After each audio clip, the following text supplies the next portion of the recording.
Meets today to receive testimony on the department's military construction, energy installations, environmental and base closure programs in the review of the Defense Authorization request of fiscal 2026. I would like to welcome Assistant Secretary Marks to his first hearing since his recent confirmation. So, Mr. Secretary, welcome. And congratulate you and look forward to working closely with you in this very important role for our military and the Pentagon. I also thank the other esteemed witnesses for being here today and for their continued service to our country. Each of you play an important role in ensuring our armed forces are ready at a moment's notice to defend our country. But right now we are facing problems and challenges that are detrimental to that objective. While our personnel are the backbone of our military, the installations are what bring them together. Simply put, our decaying facilities are causing significant issues with regard to our warfighters, and the locations and resilience of our bases could serve as a detriment to our national security during wartime.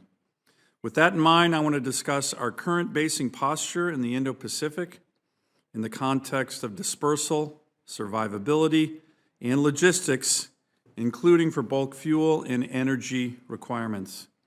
I believe we have over-concentrated our basing and force posture in the Indo-Pacific at places like Guam, and we should look for opportunities to both disperse and harden these facilities, make them more resilient, and position ourselves to better support operational and strategic maneuver in a contested environment in this critical AOR.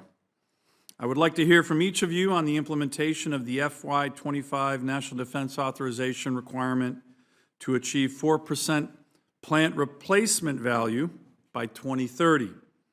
This requirement came after a lack of priority from the services that led to crumbling infrastructure in many areas across the United States and the world. This has only driven up the cost and damaged service readiness.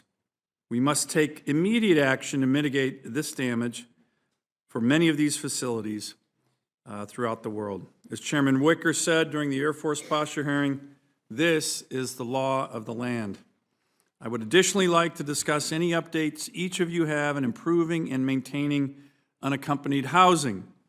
The poor living conditions, which unfortunately include sewage overflow, mold, mildew, broken windows, decrease the quality of life and readiness for service members, mostly junior enlisted, and their families, which of course negatively impacts readiness across the services.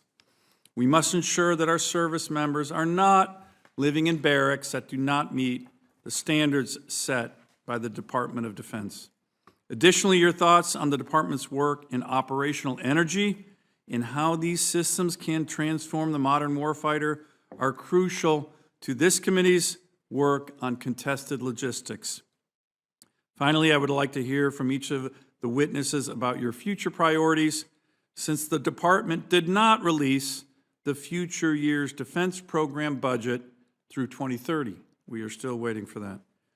The challenges we are facing today are the result of years of pushing these problems aside, kicking the can down the road. We must work together to modernize our infrastructure, to give our country and our troops the best footing possible for any contingency that is thrown their way. Again, I want to thank the witnesses for attending today. I look forward to each of yours testimony, and with that, I want to thank my ranking member, Senator Hirono, and ask her for her opening statement.